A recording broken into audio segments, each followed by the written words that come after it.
শহীদ রাষ্ট্রপতি জিয়া রহমান সাহেবের শাহাদত বার্ষিকী উপলক্ষে আমরা সবাই এখানে সমবেত হয়েছি। আসলে প্রথমে মহান আল্লাহ রাব্বুল আলামিনের দরবারে কামনা করছি এবং ওনার সাথে সাথে আমাদের দেশের বেগম খালেদা জিয়া তিনি আমাদের মাঝে নেই, ওনার প্রতি আমরা শ্রদ্ধা নিবেদন করি এবং আত্মার মাত্রা কামনা করছি।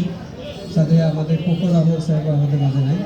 এই জিয়া পরিবারের এই একটি উজ্জ্বল নক্ষত্র আমাদের মাঝখান থেকে অনেক আগেই বিদায় নিয়েছে এই দেশের রাজনৈতিক একটা অন্ধকার যুগের মাধ্যমে। আমরা তার প্রতি শ্রদ্ধা নিবেদন জানাচ্ছি। বিশেষ করে আমাদের এই যে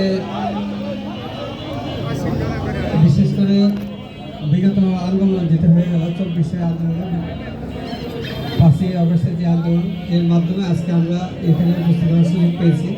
এই জন্যে আমি আমার সকলের প্রতি কৃতজ্ঞতা জানাই। বিশেষ করে নার্স 5 আসনে আমাদের সমস্ত রাজনৈতিক অঙ্গ সংগঠন সহকারে, বিশেষ করে আছে যুবদল আয়োজিত নেতৃত্বে আমি কৃতজ্ঞতা জানাই। আমার নির্বাচনী এলাকার জনগণের প্রতি কৃতজ্ঞতা জানাই যে আপনারা আমাকে নির্বাচিত করে আবার আপনাদের সামনে আসার 20 বছর পরে একটা সুযোগ দিয়েছেন আমাকে। আমি নেতৃত্ব গ্রহণ করতে আপনাদের সম্মতি সাপেক্ষে আমাকে আল্লাহ রাব্বুল আলামিন আপনাদের দরবারে এনে হাজির করেছে। আল্লাহ রাব্বুল আলামিনের কাছে শুকরিয়া আদায় করি। তবে আজকে এক কথা বলার সুযোগ নেই, যেহেতু মাগরিবের আযান দিয়ে দিলে, তবে আমাদের যুবদল সম্বন্ধে আমাদের বলতে হয় যে এটা আমাদের একটা কাণ্ডারি সংগঠন।